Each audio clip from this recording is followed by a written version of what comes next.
It's a state where art meets culture. Culture stands side by side with entertainment to drive a vision of a Delta beyond oil through employment generation and a means to attract investment into Delta State. I'm Oni Sunday. Welcome to Delta Beyond Oil. Carved out of former Bendel State on August the 27th, 1991, the name Bendel was coined from Benin Delta to reflect the integration of Benin and Delta provinces, which were once part of the Midwestern state from 1963 to 1976. The integration with Benin is clearly reflected in their mode of dressing, dance and much more, along with slight differences in their festivals, arts and tradition. The major ethnic groups in Delta State are Urhobo, Igbo, Izon, Isoko and Ishekiri, many of whom claim a common ancestry. Their cultures are similar and can also be seen in their dressings, which include a pair of wrapper on which you have a shirt-like attire, topped with a bowler hat for the men, usually complemented with a walking stick, and coral beads or gold chain accessories for both men and women. Here, this dance troupe displays various traditional dances peculiar to ethnic groups in Delta State.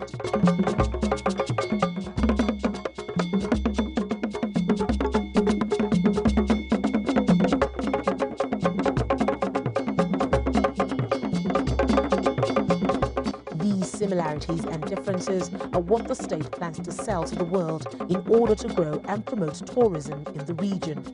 With international tour operators world over looking for new destinations to satisfy tourists, the state is embarking on a campaign to discover and promote major cultural festivals that can be secularized for public consumption. Delta State offers a wide variety of tourist attractions such as extended and roomy rivers, unique wildlife, vast tracts of unspoiled nature ranging from tropical forests, historical sites to resorts. Other attractions include their traditional way of life preserved in local customs, rich and varied handicrafts, and other colorful products illustrative of native arts and lifestyle. Our food will hit you, our colors, our blend of colors will hit you, our love for dance and music and the way we regard our festivals will hit you as well. Our masquerades are very special. I think if you take if you go from the 5 major ethnic groups, there is something very particular and very peculiar about the masquerades. There's also the regatta. Historical Times tells us that one of the places you will see, of course, is the Nana Museum. Nana, of course, you know, is a historical figure, rich, you know, and he fought some battles with the British, and when he was exiled, and when he was being taken away, some of the biggest, all the fishermen and traders, they were all in the water with their canoes. He was escorted away.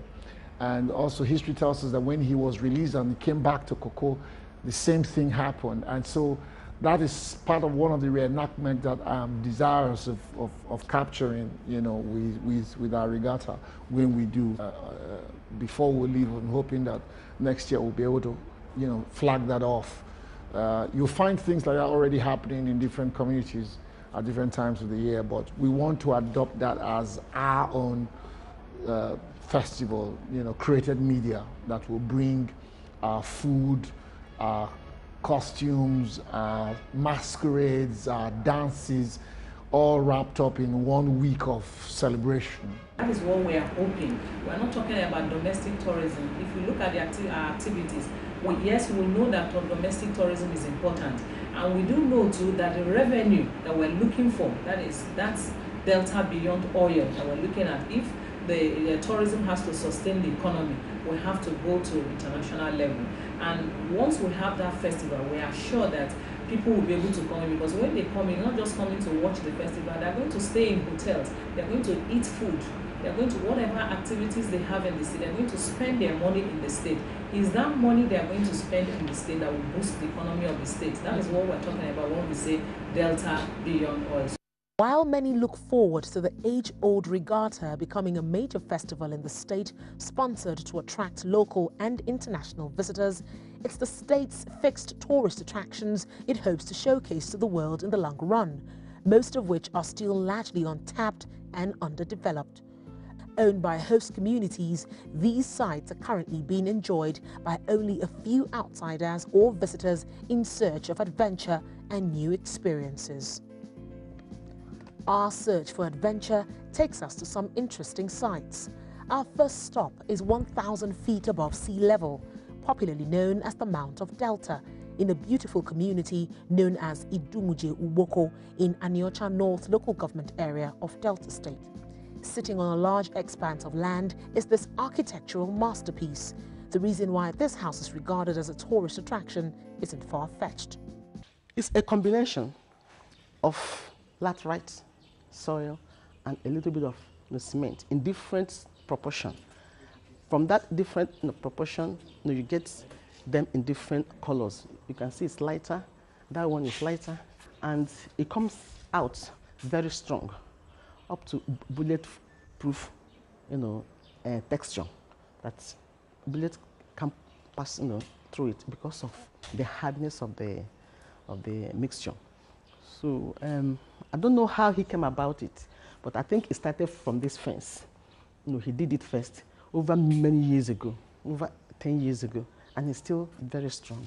Designed by lawyer and politician Ned Nwoko, its architectural design and interior decoration is a combination of African, Arabian, and Western art, complemented with a royal traditional touch. There is no denying that the most notable feature of the house revolves around the finishing, which extends to its fountain and pyramid. The elaborate plasterwork and ceilings carved in Moroccan fashion are a sight to behold. These carvings are also handmade and designed over a period of 3 years. The doors and windows are handmade and sourced locally. The house is estimated to worth a whopping 10 billion naira. Climbing another 1,000 feet above sea level, one can better appreciate the ecotourism potential on this expanse of land, which rears animals and trees not found in this climb. Still managed by an individual, this site is open to visitors who only pay a token to get a feel of this architectural masterpiece, which is not only visually appealing but also eco-friendly. Made from mud, a reminder that the earth still has a lot to offer if used judiciously. Away from the house on the hill, we're taken back in time. Here, an anchor is erected in honor of early British expatriates Richard and John Landers, better known as the Lander brothers, for their efforts in exploration and commerce in Africa in the year 1830.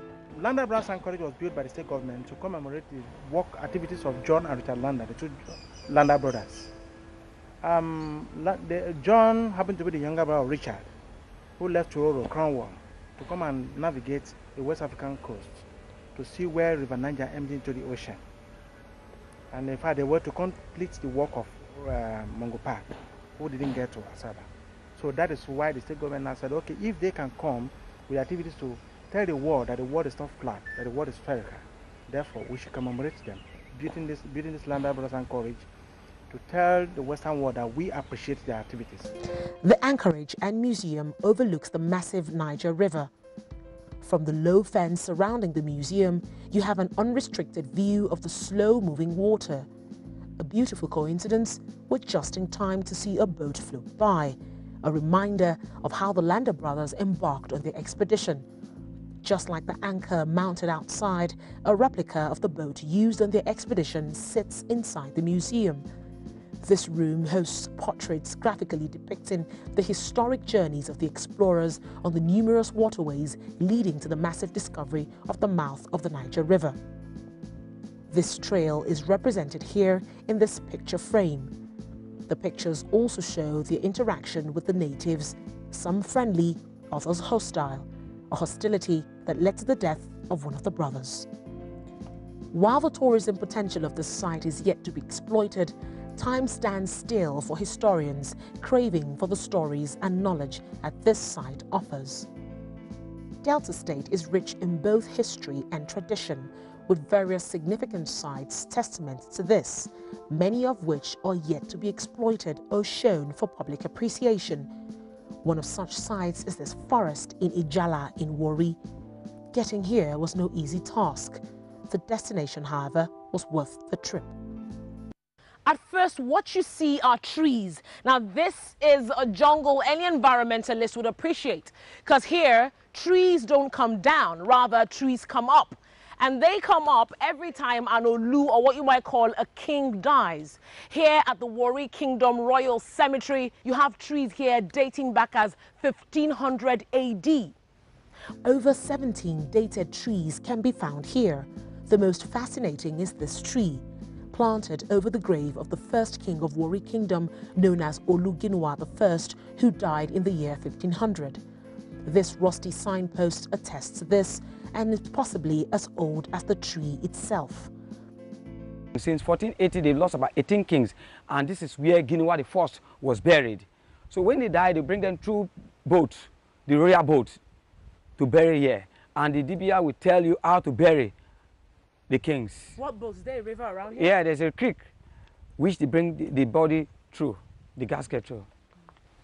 Okay, now, so what's the whole idea about planting a tree when an Olu or an Oba dies? Because the tradition of their tradition, when they bury, they plant an Iroko tree or a choice tree to tell the other people that look at where the kings are being buried. What tree is this? This is an Iroko tree.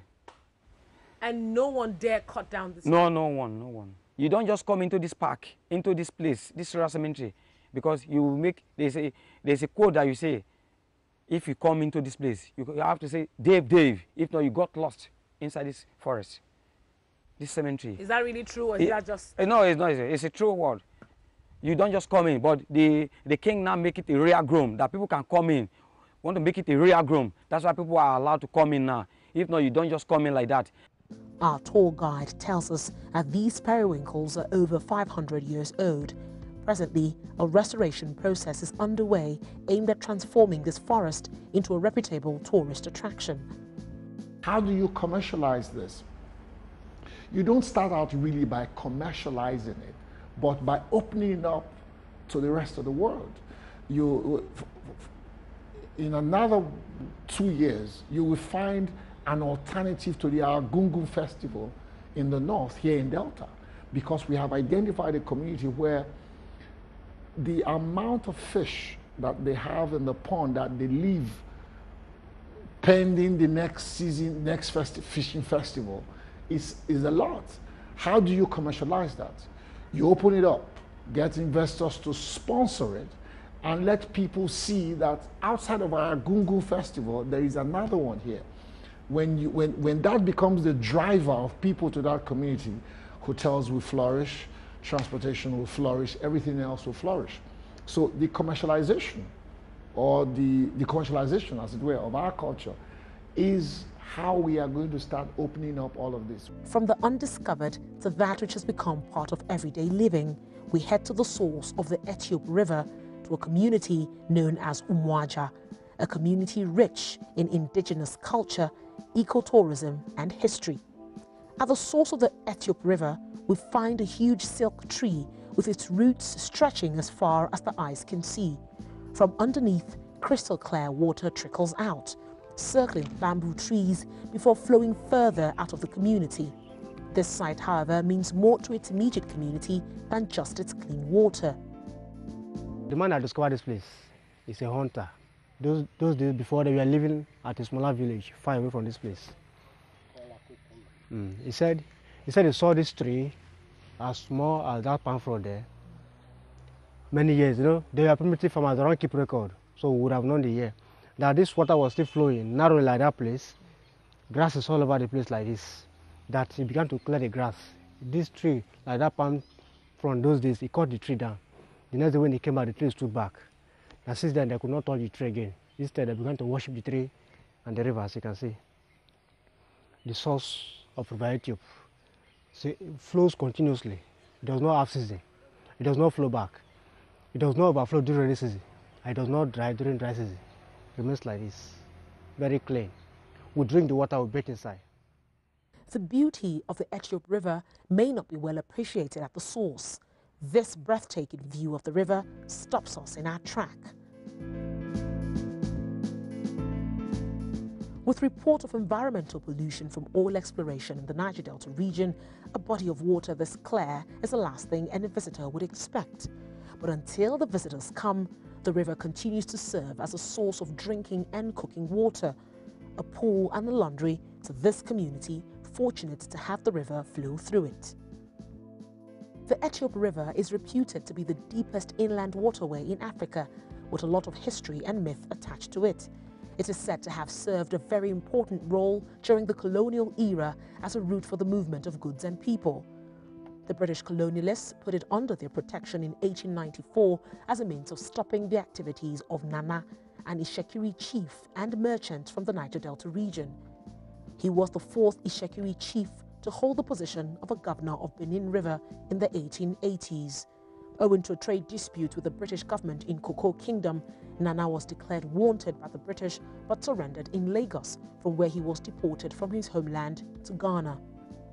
The Olomus Palace has been converted into a museum known as the Nana Living History Museum, which chronicles his interactions with the British. It is located in a community known as Cocoa in Delta State. We're not allowed to film inside the museum, but Chief Nana's great-grandson, who chose to speak off camera, shows us a flag belonging to Nana's kingdom, a flag he took along with him into captivity. The flag is a replica of one of the West African countries. Visitors, however, will have a chance to hear the story firsthand of a man sent into captivity in Ghana, only to return as a hero and a respected chief from Ghana. They will also get a feel of Nana's personal effects, from his dining area to his bedroom. Sites like these are in dire need of rehabilitation and investment to attract the desired number of tourists and lovers of history. When Delta Beyond Oil returns, we take a look at other aspects of tourism in the state. We also see how the state government plans to harness the talent of its youth to drive its economy through entertainment, while standing on the authority of the Olu Ginua I of Warri Kingdom